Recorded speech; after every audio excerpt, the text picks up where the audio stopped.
2006 में बॉलीवुड ने जन्म दिया अपने ही देसी सुपर हीरो क्रिश को, जहां इंडियन सिनेमा को एक न्यू हाईलाइट मिली साइंस फिक्शन, एक्शन और थोड़ा सा बॉलीवुड मैजिक के साथ। आखिर इस फ्रेंचाइज के हिट होने के बाद ऑडियंस को एक क्लिफ हैंगर पर क्यों छोड़ दिया? इंडिया का फेवरेट सुपर हीरो कमबैक कर रहा है और इससे भी ज्यादा इम्पोर्टेंट, इस फ्रेंचाइज का फ्यूचर क्या है?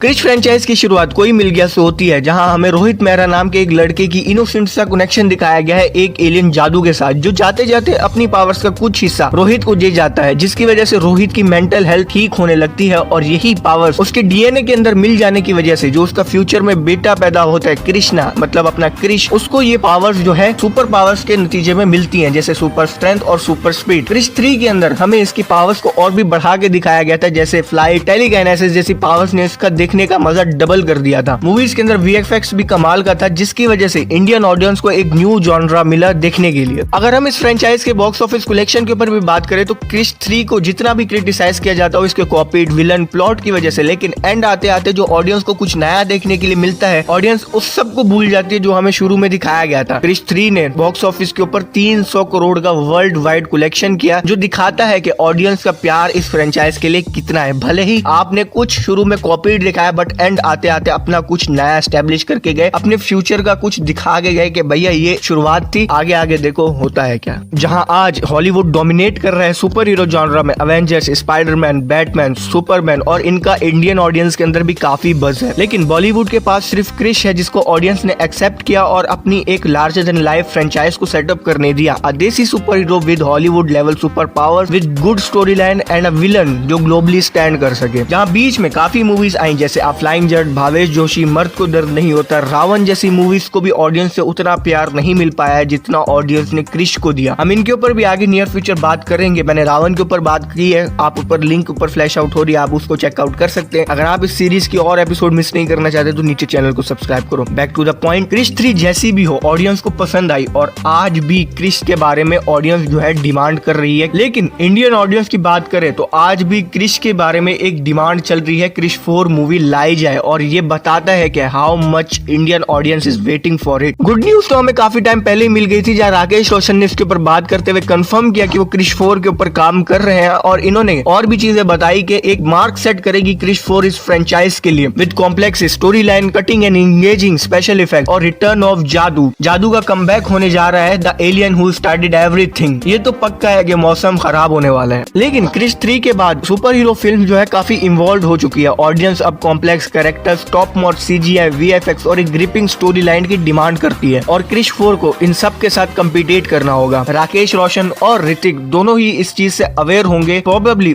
मेक श्योर करना होगा कि action, visual, story line, depth in characters, technology, threads, environment आजकल के थीम के साथ रिलेट करें। अगर क्रिश 4 सक्सीड होती है तो ये सिर्फ इस फ्रेंचाइज के लिए नहीं बल्कि पूरे इंडियन सुपर हीरो जॉनरा के लिए एक ग्रीन लाइन साबित होगी। जहां हाल ही में या हाल फिलहाल में जितनी भी सुपर हीरो मूवीज आई हैं, उन्हें ऑडियंस से वो एक्सपेक्टेंस नहीं मिल पाया है जो वो डिमांड करती थी। शायद वो इसकी सक्सेस को देखते हुए अपनी स्टोरी, अपने सीजी, अपने विलन्स के ऊपर और वर्क करें और बिल्कुल ही ओरिजिनल सुपर हीरोज बॉलीवुड के उभर के सामने आए। हमें इस क्रिश मूवी के अंदर उसका बेटा भी देखने के लिए मिलेगा, जिसका नाम उन्होंने रोहित रखा था अपने बाप के ऊपर, जिसकी पावर्स तो उसके पैदा होते ही हमें दिखा दी गई थी कि वो हवा में उड़ रहा था। अब ये देखने में काफी मजा आएगा, जैसे इनक्रेडिबल्स में जैक जैक था ना, उसकी जो पावर्स थी देखने में कितना मजा आ रहा था। अब अगर मूवी रिलीज होती है 2026 के आसपास, तो तब भी इनको कैरेक्टर के अंदर 11 साल 12 साल का टाइम जंप दिखाना पड़ेगा, जो कि हमें एक और भी एक अच्छा मजा देगा, एक एक्सपीरियंस प्रोवाइड करेगा। इनविंसिबल टाइप जो है वो मजा आएगा हमें इसके अंदर। फादर सन रिलेशनशिप देखने के लिए मिलेगा कि कैसे क्रिश अपने बच्चे को सुपर पावर्स का जो है वो ध्यान रखना, उसको इस्तेमाल करना सिखा रहा है। और हमें शायद इस एवेंजर्स की टीम को एक सिनेमैटिक यूनिवर्स के अंदर भी टेक ऑफ करते हुए देखे, जैसे क्रिश भी आ रहा है, क्रिश का बेटा रोहित भी होगा, जादू की भी रिटर्न की बातें सुन रहे, तो ये तीनों मिलकर एक बड़े थ्रेट का सामना तो लाजमी करने वाले हैं। हमें शायद आगे चल के रोहित के बेटे का एक नया यूनिवर्स स्टार्ट होता हुआ देखें, क्रिश से बिल्कुल हट के, क्योंकि रोहित की पावर्स अलग हो